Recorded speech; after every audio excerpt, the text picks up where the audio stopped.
Welcome to another edition of Language of the Gods, where we discuss issues and topics relating to metaphysics, astrology, and astrotheology. Here we delve into the dark recesses of hidden knowledge in an attempt to draw out the truth which has been suppressed and distorted by a sinister hidden hand over centuries of control and manipulation, as they work together towards their ultimate objective of global governance under an all-encompassing technological control grid.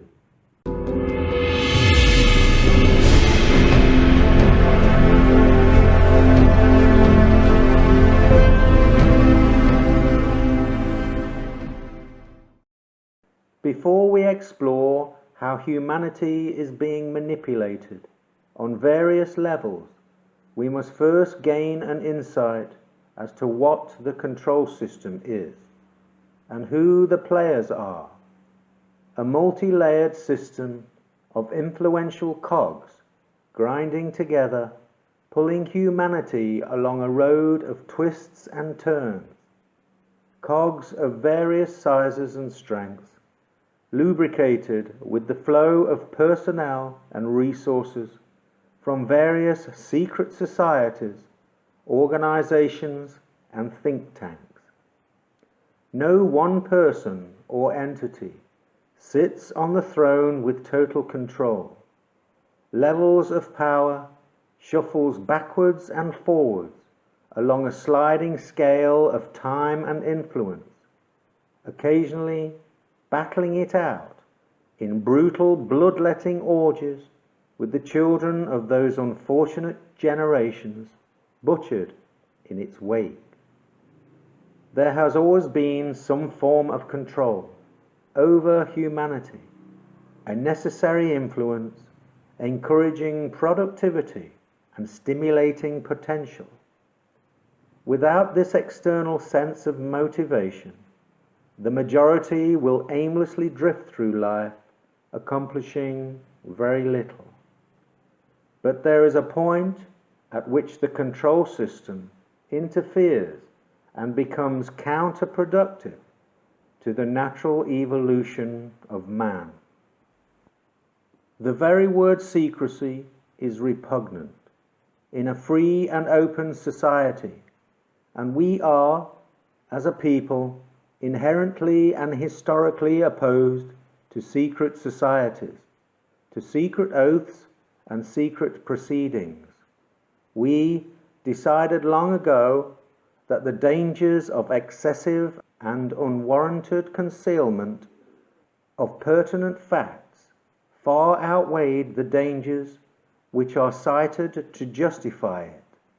Even today, there is little value in opposing the threat of a closed society by imitating its arbitrary restrictions. Even today, there is little value in ensuring the survival of our nation if our traditions do not survive with it, and there is very grave danger that an announced need for increased security will be seized upon those anxious to expand its meaning to the very limits of official censorship and concealment. Let me issue and control a nation's money, and I care not who writes the laws. Maya Amschel Rothschild. Most people are now aware of the international banking cartel's influence as a major player in the control system. The issuance of a nation's currency determines who is master and who is slave. The sovereign governments of this world have always had the legal option to issue their own currency without debt attached. Created in the treasury, it would trickle down through the system like blood in the veins of a nation, ensuring enough liquidity to lubricate the engines of industry without the burden of compounding interest.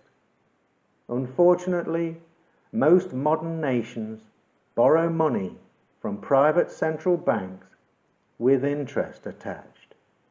This money is offered into circulation, forcing tax to be collected to pay off the nation's huge debt obligation. In the past, freeing the nation from debt slavery was a major campaign issue when seeking votes from the electorate. Something has changed. Now, this topic rarely gets mentioned, considering it was the main cause of the majority of wars throughout the past 200 years. It should be at the top of the list. He who controls the money supply of a nation controls the nation. James Garfield, the 20th President of the United States.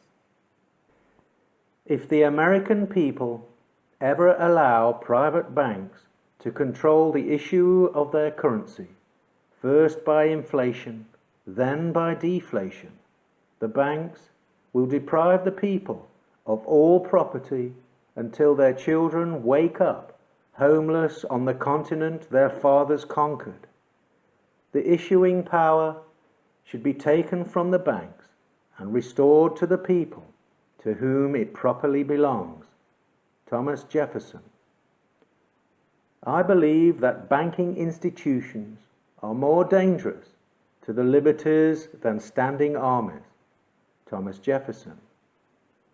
History records that the money changers have used every form of abuse, intrigue, deceit, and violent means possible to maintain their control over governments by controlling money and its issuance. James Madison. If Congress has the right, under the Constitution, to issue paper money, it was given them to themselves, not to be delegated to individuals or corporations. Andrew Jackson. The government should create, issue and circulate all the currency and credits needed to satisfy the spending power of the government and the buying power of consumers. By the adoption of these principles, the taxpayer will be saved immense sums of interest. Money will cease to be the master and become the servant of humanity. Abraham Lincoln. When a government is dependent upon bankers for money, they and not the leaders of the government control the situation, since the hand that gives is above the hand that takes. Money has no motherland. Financiers are without patriotism and without decency. Their sole objective is gain. Napoleon Bonaparte. That this House considers that the continued issue of all the means of exchange, be they coin, banknotes or credit, largely passed on by checks, by private firms as an interest-bearing debt against the public, should cease forthwith, that the sovereign power and duty of issuing money in all forms should be returned to the Crown, then to be put into circulation free of all debt and interest obligations. Captain Henry Kirby, MP, in an early day motion tabled in 1964. Banks lend by creating credit. They create the means of payment out of nothing. Ralph Hawtrey, former Secretary to the Treasury. Our whole monetary system is dishonest, as it is debt-based. We did not vote for it. It grew upon us gradually but markedly since 1971, when the commodities-based system was abandoned. The Earl of Caithness, in a speech to the House of Lords, 1997. The bank hath benefit of interest on all monies which it creates out of nothing. William Paterson, founder of the Bank of England in 1694. The few who understand the system will either be so interested in its profits or be so dependent upon its favours that there will be no opposition from that class, while on the other hand the great body of people, mentally incapable of comprehending the tremendous advantage that capital derives from the system, will bear its burdens without complaint, and perhaps without even suspecting that the system is inimical to their interests. The Rothschild brothers of London, writing to associates in New York, 1863. Money is a new form of slavery, and distinguishable from the old simply by the fact that it is impersonal, that there is no human relation between master and slave. Leo Tolstoy. It is well enough that people of the nation do not understand our banking and money system, for if they did, I believe there would be a revolution before tomorrow morning. Henry Ford, founder of the Ford Motor Company. Most people believe the evolution of the control system has their best interests at heart. They consider the monetary system to be a carefully oiled machine, which is designed to benefit the majority. When a nation borrows itself into debt, no matter how hard its citizens work, it can only sink further into debt, enslaving all its citizens. Each generation finds itself paying more tax for fewer services because of its inherent obligation to pay off the compounding interest on huge government borrowing. Disguised through inflation, the debt can never be repaid, as only the principal is sent into circulation. Eventually, when there is not enough money due to deflation, bankruptcies ensue, transferring tangible assets into the hands of the international financiers connected to the Ponzi scheme. History is full of examples of the dangers inherent in usury. Money changers and goldsmiths were regularly thrown out for exploiting their host nations. The Romans eventually allowed usury with careful restrictions, while Christianity was opposed to it for quite some time. This all changed in England under Henry VIII, with his 1545 Act allowing usury of up to 10%. Meanwhile, Muslims have always been against usury. The modern banking system can be linked to the creation of the Bank of England in 1694, a private central bank which was set up to stabilize pricing and lend money to the government. With a panel of shareholders, the Bank of England would lend money on interest for empire building. While making the shareholders richer, the citizens were not only asked to fight in numerous conquests, but also required to pay the tax burden for the privilege. The partnership between the City of London's financiers and the government allowed the British Empire to eventually influence 1/3 of the globe, becoming the benchmark for other competing empires, all financed by the same banking cartel. This process turned the empires into tools for the objectives of the global financiers. Wars and invasions encouraged to line the pockets of the shareholders and to export influence. Like all loans, conditions would be attached making the financiers masters over the governments of each nation. Incidentally, the City of London is a private corporation owned primarily by large financiers outside the normal controls of the host nation. The Rothschilds, the most influential banking family in history, began in a modest building in Frankfurt during the mid-17th century, eventually controlling most, if not all, private central banks. In 1946, after the Second World War, the Bank of England was nationalised, with all stock bought into public ownership. This only took place after the Bretton Woods Agreement of 1944, which transferred the baton of world currency and financial global dominance over to the United States dollar and the private Federal Reserve.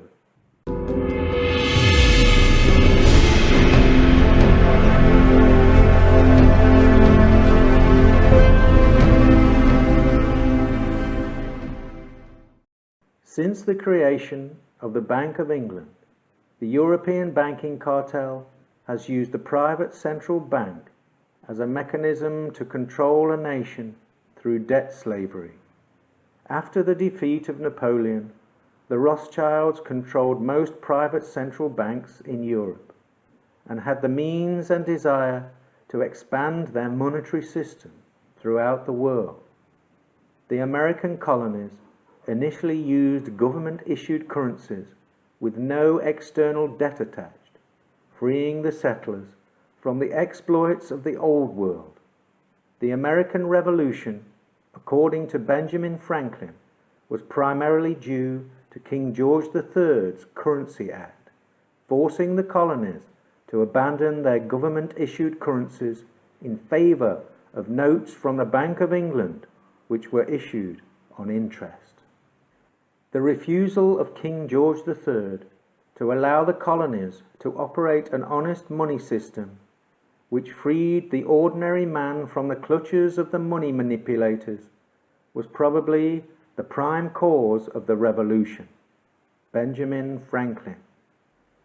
The Americans won their revolution in 1776 and continued to issue their own currency. However, the tenacious European banksters paid off congressmen, bribed statesmen, and worked tirelessly behind the scenes. In 1791, their efforts paid off.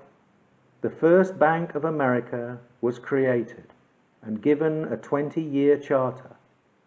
This European-controlled private central bank set to work, bringing America under the shackles of the debt trading system.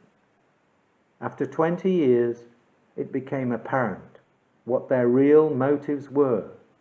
Congress refused to renew the charter, for it was enriching the bank while ruining the nation's economy. When the government stated its intentions to go back to issuing its own currency, Nathan Rothschild in England was purported to have said, "Either the application for the renewal of the charter is granted, or the United States will find itself involved in a most disastrous war. Teach these impotent Americans a lesson.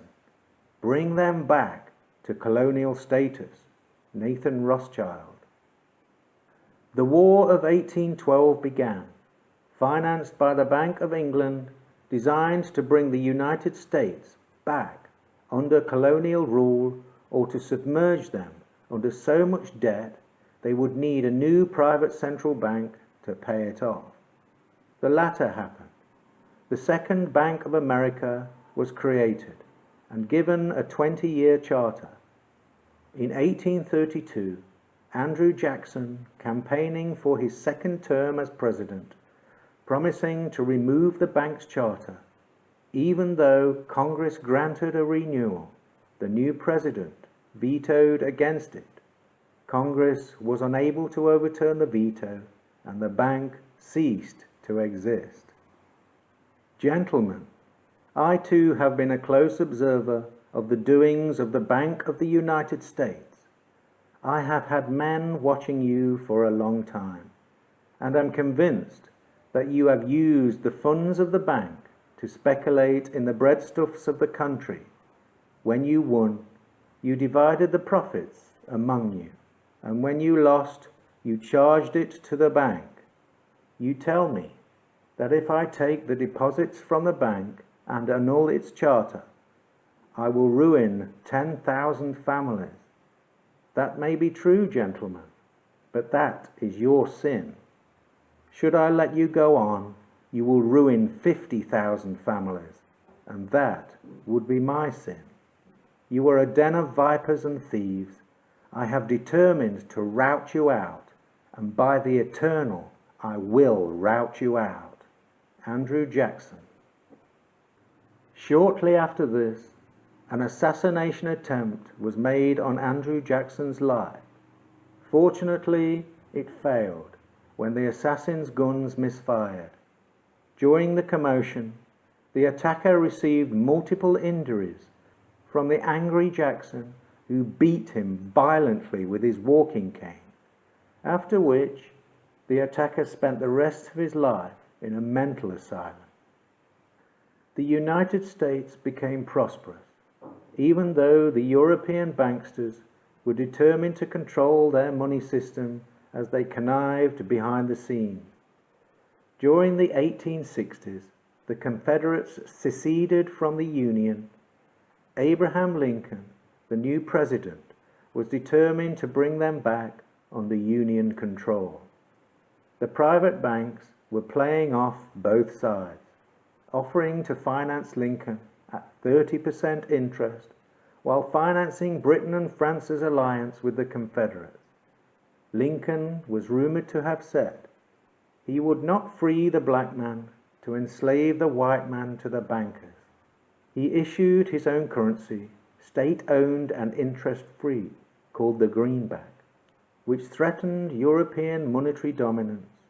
In response, an editorial was purported to have appeared in the London Times in 1865, which captured the essence of the difficulty faced by Lincoln.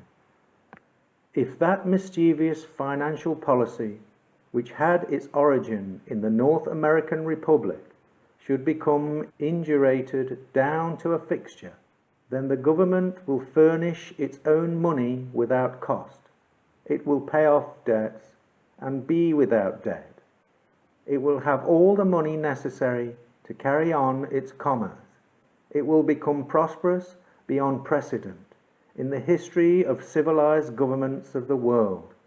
The brains and wealth of all countries will go to North America. That government must be destroyed, or it will destroy every monarch on the globe. Purported to be from the London Times, 1865. France and Britain, on the side of the Confederates, considered sending troops to aid the demise of Lincoln's efforts to unify the country. The British had landed troops on the Mexican border, ready to aid the South. Russia had an alliance with Lincoln and a naval presence in New York Harbor under Admiral Popov, and San Francisco's harbor under Admiral Lazowski. Both were placed under the command of Lincoln.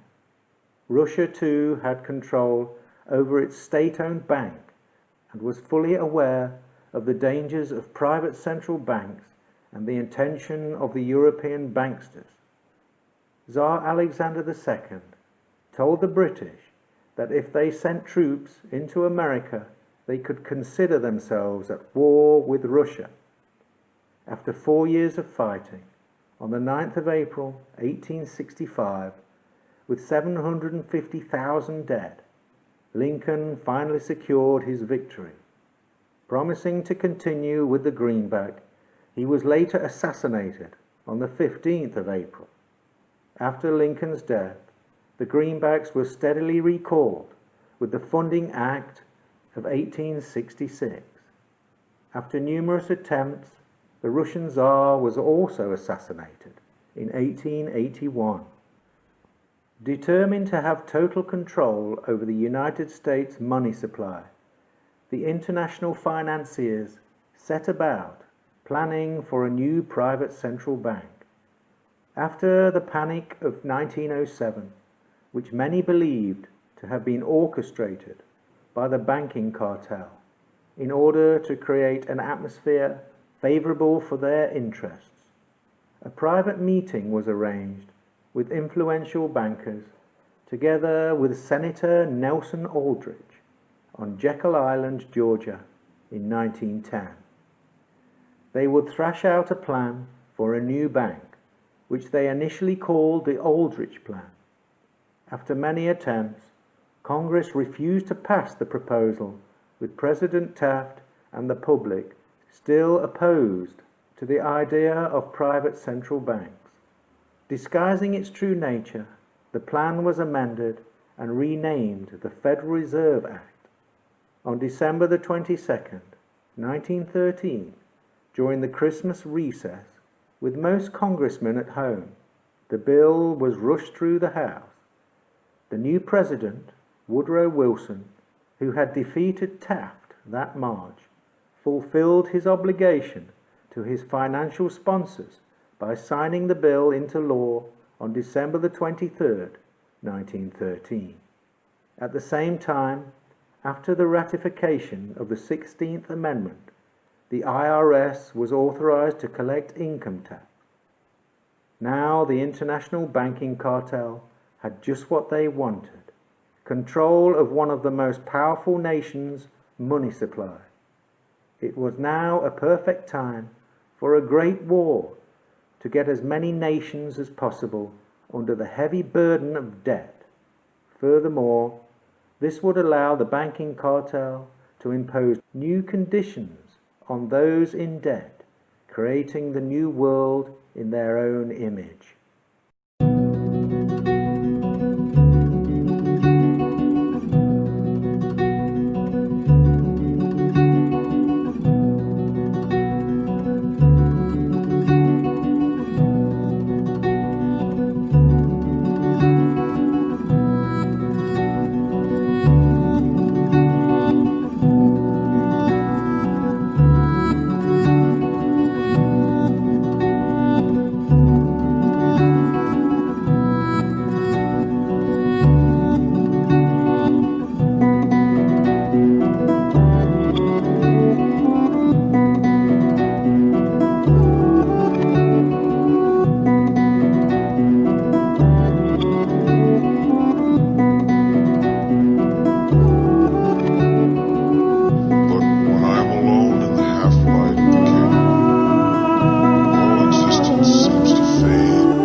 Woodrow Wilson published a book called The New Freedoms in 1913. In it, he expresses his concern about what he called the money trust or credit trust. There has come about an extraordinary and very sinister concentration in the control of business in this country. However it has come about, it is more important still that the control of credit also has become dangerously centralized.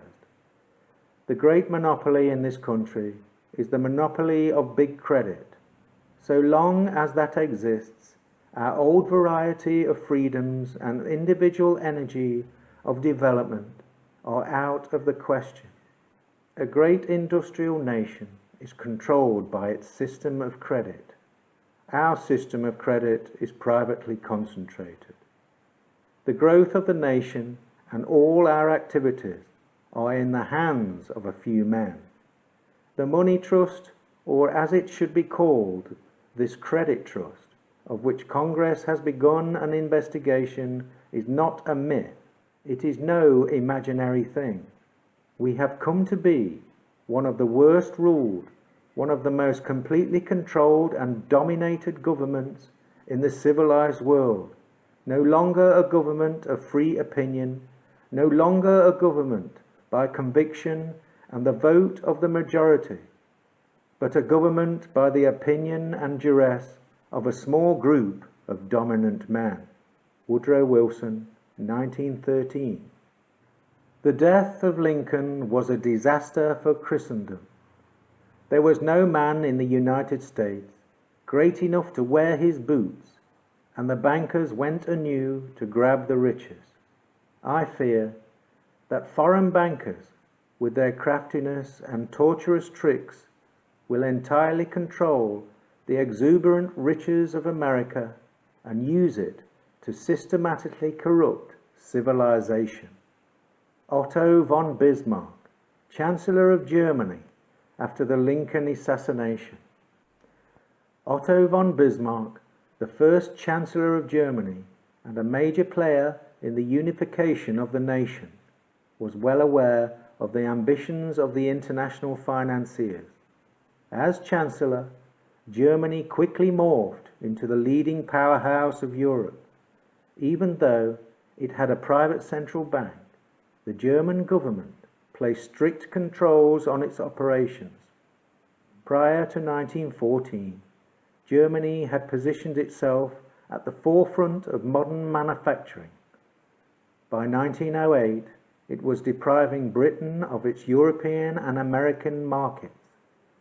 20 years after Bismarck had unified the country, a study was put together by London bankers.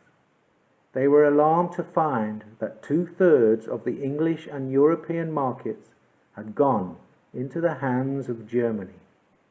Worst of all was that Germany's trade with the world was, on the whole, conducted without the need of international banking finance. Britain, burdened by its long-established debt-based monetary system, could not hope to match the efficiency and honest prosperity of the new Germany. Their shipbuilding, both military and domestic, was surpassing that of the British. In 1911, H.G. Wells wrote his thoughts about the new Germany. We in Great Britain are now intensely jealous of Germany. We are intensely jealous of Germany not only because the Germans outnumber us and have a much larger and more diverse country than ours and lie in the very heart and body of Europe, but because in the last 100 years, while we have fed on platitudes of vanity, they have had the energy and humility to develop a splendid system of national education, to toil at science and art and literature, to develop social organization, to master and better our methods of business and industry, and to clamber above us in the scale of civilization. This has humiliated and irritated rather than chastised us. H.G. Wells, An Englishman's Look at the world. Britain was under pressure to survive, keeping its empire intact. They were convinced they had no other option but to destroy their competitors. The international financiers' globalization plan was also in jeopardy. Unable to compete on a level footing, Britain and the financiers set about using diplomacy and secret treaties designed to completely encircle Germany with a wall of steel. The only reason World War I didn't break out earlier was because the Federal Reserve System was not in place. It had to be set up prior to the big war to control the vast amounts of borrowing which would be needed for the conflict. Finally, with everything ready, only 6 months after the creation of the Federal Reserve, the match was lit. On June the 28th, 1914, the assassination of Archduke Franz Ferdinand of Austria triggered the mobilization and eventual slaughter of millions of young men. Innocent men who had no idea in the world what they were really fighting for. Even though the conflict began in Sarajevo, the focus soon shifted to the real target. It wasn't long before the gates of hell were opened and all guns pointed at Germany.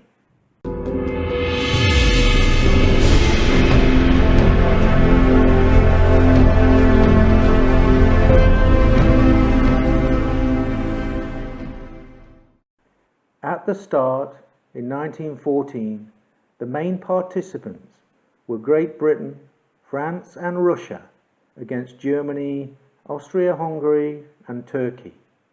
By 1916, according to Benjamin Friedman, the Germans had almost won the war.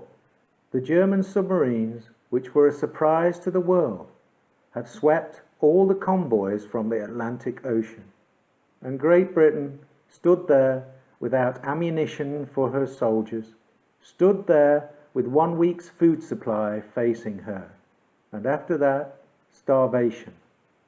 At that time, the French army had mutinied.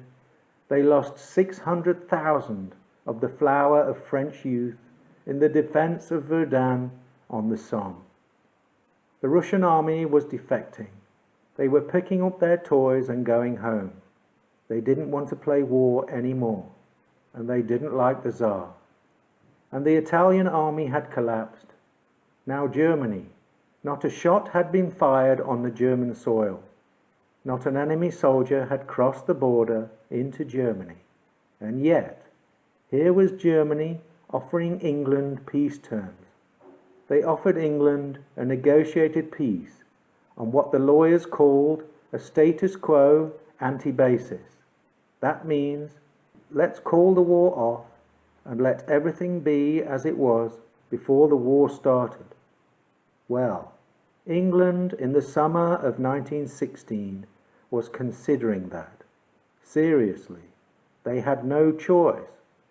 It was either accept this negotiated peace that Germany was magnanimously offering them, or go on with the war and be totally defeated. Benjamin Friedman, 1961, speech at the Willard Hotel. Another player in the control system steps into the picture, the Zionists, a political ideology hiding behind Judaism, influenced heavily by the international financiers of Europe and now America, controlling many banks and much of the media. They offered a deal to the British. If they could persuade the pro-German Americans to enter the war on the side of the British, they would want in return control of Palestine for their own use. The British agreed to the proposal after considering all the options available. Motivated with the promise of a Jewish state, the Zionists set about altering public opinion in America against the Germans. At that time, the American Republic and Bismarck's Germany were singing from the same hymn sheet. both mistrustful of private central banks and the ambitions of the British Empire. Furthermore, most Americans were unaware that their new Federal Reserve was a private-owned central bank. At that time, the Americans had a great affinity with the Germans. Many were descendants of the German people. The international financiers with the British had been pressuring Woodrow Wilson and the Americans to join in the efforts since the start of hostilities. The sentiment for neutrality was strong, even with the sinking of the Lusitania in 1915 and the loss of 1,200 lives. In 1917, Germany offered a military alliance with Mexico and stepped up their U-boat activities in the North Atlantic. This was enough for the media to villainize Germany. Using propaganda, they were able to alter the public's perception. The Germans became Huns, shooting Red Cross nurses and cutting babies' hands off. Wilson asked Congress for a war to end all wars. Congress voted and declared war on Germany on April 6, 1917. Fulfilling their part of the bargain, the Zionists approached the British and asked for something in writing to show that the British would keep their word. The receipt they received in writing was known as the Balfour Declaration. The Foreign Office, November 2nd, 1917.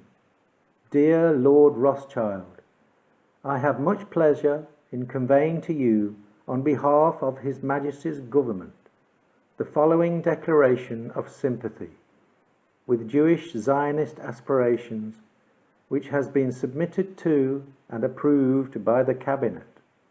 His Majesty's Government view with favour the establishment in Palestine of a national homeland for the Jewish people, and will use their best endeavours to facilitate the establishment of this object, it being clearly understood that nothing shall be done which may prejudice the civil and religious rights of existing non-Jewish communities in Palestine, or the rights and political status enjoyed by Jews in any other country.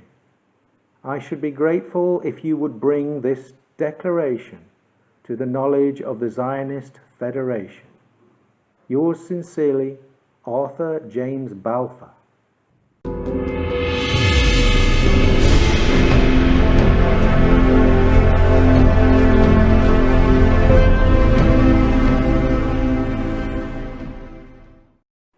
After 4 years of fighting, with 16 million dead, the worst conflict the world had ever seen, the war finally came to an end with the signing of the armistice, a ceasefire on the 11th of November 1918.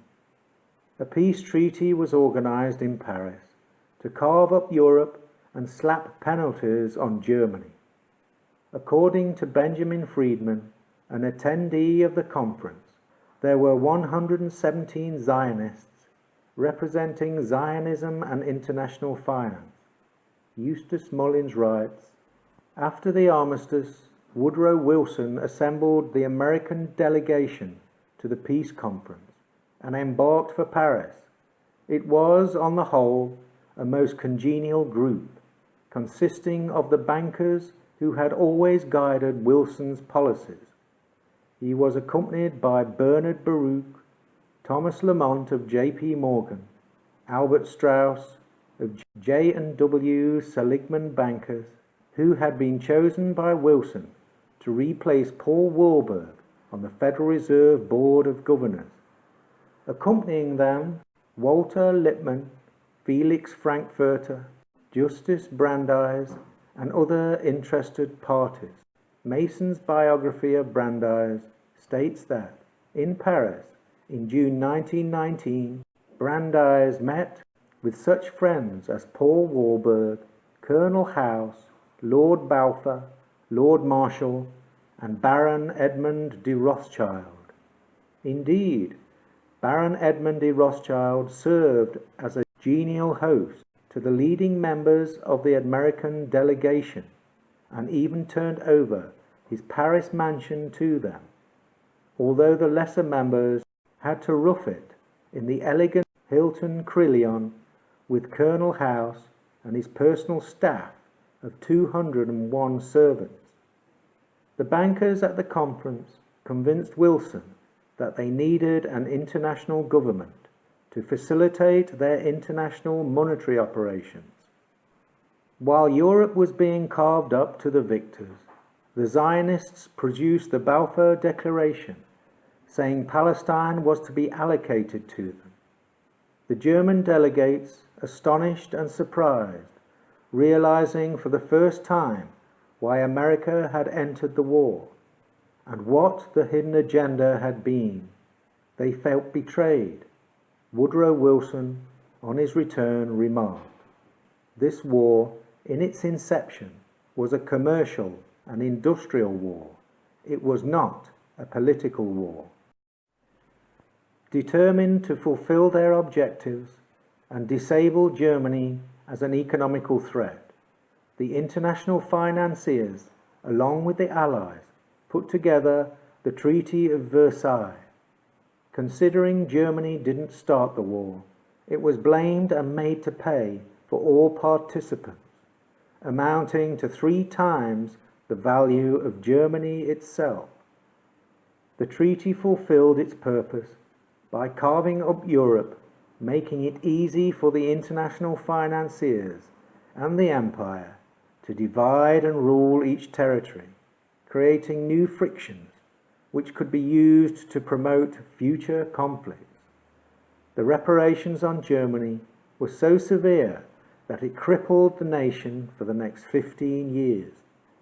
The new German Rothschild-influenced private central bank proceeded to target private wealth, ruining the middle classes through the promotion of hyperinflation. The banksters wielded so much power and influence that they left no stone unturned as they looted Germany from within.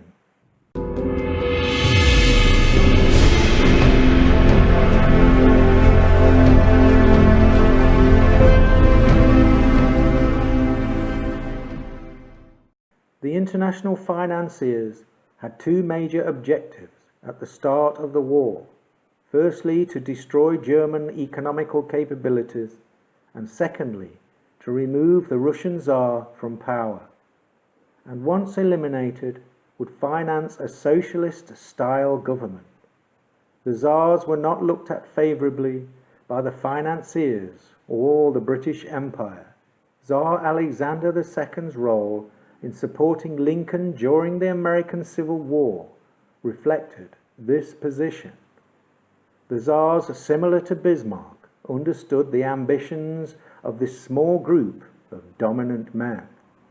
Even though Russia was on the side of France and Britain, the banksters' plan was to get Russia and Germany fighting against one another, weakening them to such an extent that a takeover would be easy. The plan went well. Russia started the war with the world's largest army, approximately 5 million soldiers.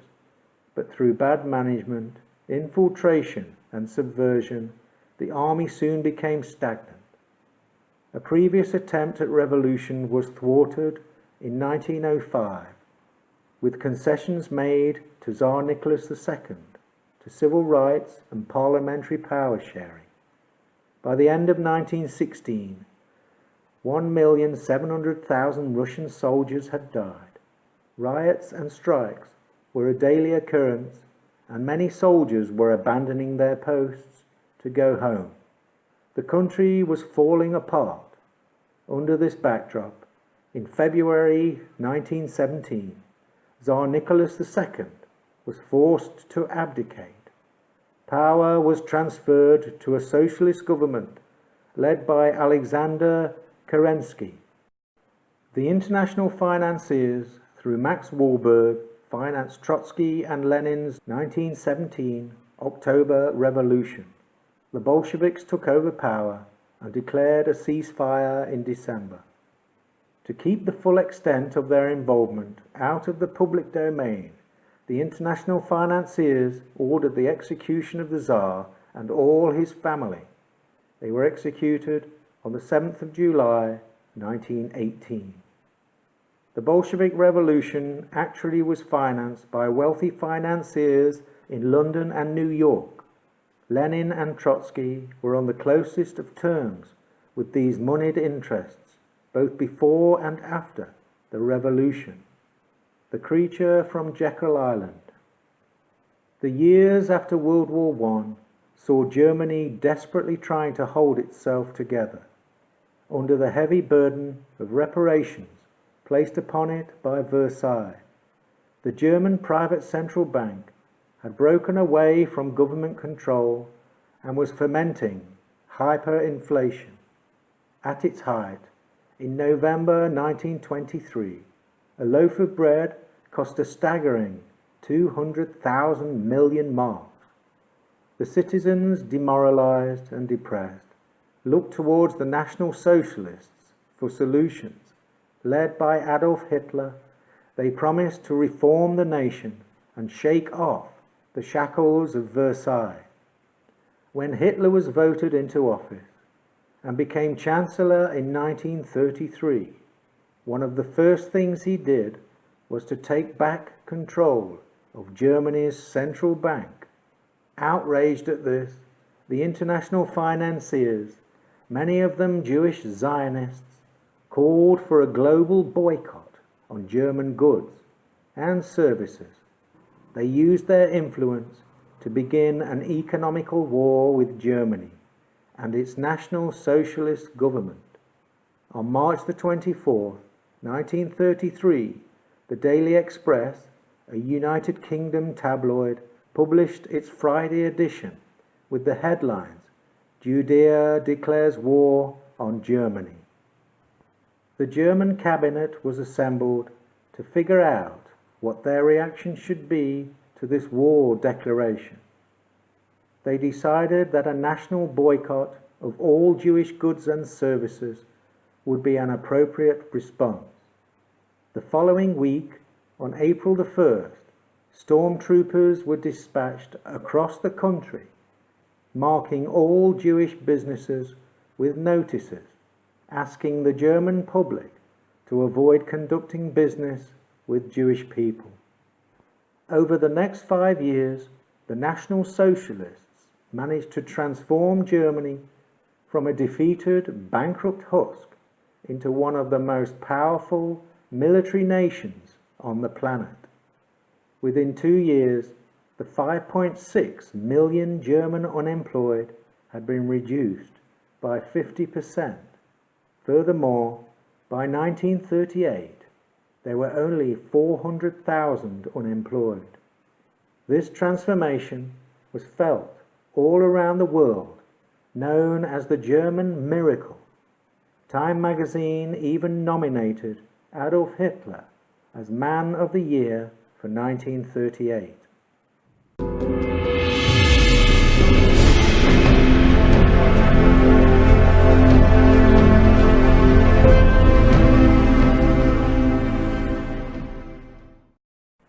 Decoupled from the world's monetary system, if left unhindered, would allow Germany to advance into a position of unstoppable strength. The international financiers, along with Great Britain, had to act soon, or it would be too late. We will force this war upon Hitler, if he wants it or not. Winston Churchill in 1936. Germany becomes too powerful, we have to crush it. Winston Churchill, 1936. This war is an English war, and its goal is the destruction of Germany. Winston Churchill, autumn 1939. Germany tore up the Treaty of Versailles and started to reunify all the areas it had lost after World War I. Indirectly liberating them from the banking cartel's debt slavery system. 400,000 Germans left Poland between 1919 and 1921, across the new border into Germany. Many Germans were persecuted and murdered in various pogroms across the Polish divide. Germany felt obliged to find a solution with thousands of estimated deaths. They sent troops across the border on the 1st of September 1939.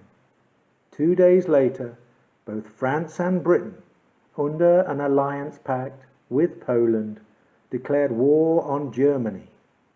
Russia also invaded Poland from the east on the 17th of September. If the invasion of Poland was the prime reason for declaring war on Germany, why did Russia become an ally when it was also guilty of participating in the same invasion? The mindset of the people who lived then was divided, depending upon whose version of propaganda you were exposed to. The Brits, unaware of the level of control the international financiers had on their own monetary system and government, were convinced they were fighting the just war and the Germans were subhuman, Jew-hating murderers. The Germans too believed they were fighting the good war, liberating Germany from the oppression of the international banksters and the Bolshevik threat from the east. The majority of Austrians were overwhelmingly in favour of unification with Germany. They lined the streets with flowers as they welcomed the Germans in. France, also politically divided, fell in under 6 weeks. Again, Russia was primed, financed by the international banksters, led by Stalin. Their role was to smash and weaken Germany into another humiliating defeat. The propaganda ministry on both sides would vilify one another in an attempt to motivate their citizens into fighting the just war. Once the Americans entered the war, the Germans, with their troops bogged down on the Eastern Front, suspected defeat was just a matter of time. Again, the international financiers managed to persuade a huge global alliance to join the demise of Germany. The country was flattened, bombed back to the Stone Age. Berlin became a wasteland with thousands of dead. In the end, over 60 million people perished, the worst war ever witnessed by humanity. The only winners were the international financiers, who picked up the pieces and continued their plan of global dominance. After visiting these places, you can easily understand how that within a few years Hitler will emerge from the hatred that surrounds him now as one of the most significant figures who ever lived. John F. Kennedy, personal diary, the 1st of August, 1945. I believe now that Hitler and the German people did not want war, but we declared war on Germany, intent on destroying it, in accordance with our principle of balance of power, and we were encouraged by the Americans around Roosevelt. We ignored Hitler's pleadings not to enter the war. Now we are forced to realize that Hitler was right. Attorney General Sir Hartley Shawcross, March the 16th, 1984. I see no reason why this war must go on. I am grieved to think of the sacrifices which it will claim. I would like to avert them. Adolf Hitler, July 1940. The last thing Hitler wanted was to produce another great war. Sir Basil Liddell Hart, The History of the Second World War. We made a monster, a devil out of Hitler. Therefore, we couldn't disavow it after the war. After all, we mobilized the masses against the devil himself, so we were forced to play our part in this diabolical scenario after the war. In no way we could have pointed out to our people that the war was only an economical preventative measure. James Baker, US Foreign Minister, 1992. What thrust us into war was not Hitler's political teachings.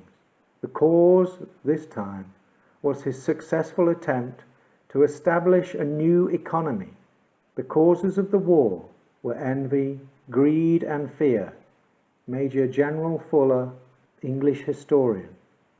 During the entire period of the Telegram War, 1939 to 1940, lengthy negotiations took place between the German and British foreign ministers, in which the British suggested to cancel the war if Germany would reinstate the gold standard and reintroduce interest rates. Lieutenant Colonel Craig Scott, 11th of August 1947. When trying to understand the objectives and aspirations of the international financiers, their global plan of world economic unity under their control becomes a little clearer, and why specific targets are chosen in conflicts advancing this agenda.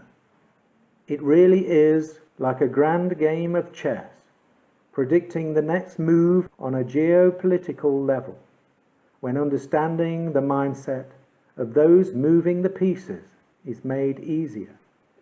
History tells us the dangers associated with usury, how host nations become swallowed up by the money manipulators. The Roman Empire eventually succumbed to it. Europe, weary of the mistakes of the past, banned it for centuries. Host nations, seduced by the initial flow of easy money, become servants to the wishes of the money masters. No longer sovereign states, carving out their future, they invariably become pawns in an international game of debt expansion, bullying other nations into submission. The majority of traditional religions would not allow usury, but as the years progressed, most of them became victims. Interest of all kind is forbidden in Islam. Any country adopting anti-usury principles will eventually be targeted by the international financiers to complete their plan of a single global financial system, with them as masters and the rest of us as debt slaves. They must eliminate all forms of competition. The war on terror is an excuse to infiltrate and undermine any country that will not play ball with this agenda. Iran is a major participant and foothold in the Islamic world. All efforts will be focused on destabilizing them. Iran's allies are being picked off, one by one. Syria, a long-time ally, is being dismantled as I speak. The war on terror has no end. They can create a new villain any time they want, a pretext to a new invasion. Iran has not attacked another country for 200 years, yet it is constantly vilified in Western media as a threat to the stability of the Middle East. With 1.6 billion Muslims in the world, a quarter of the world's population, the control system has to be very careful. If they back them into a corner, united, the Muslim world could unleash a backlash so massive it would send everyone back to the Stone Age. There seems to be many cogs of the control system involved in this war on terror, each furthering their own ambitions. In some way, they have a common objective, the push for globalization.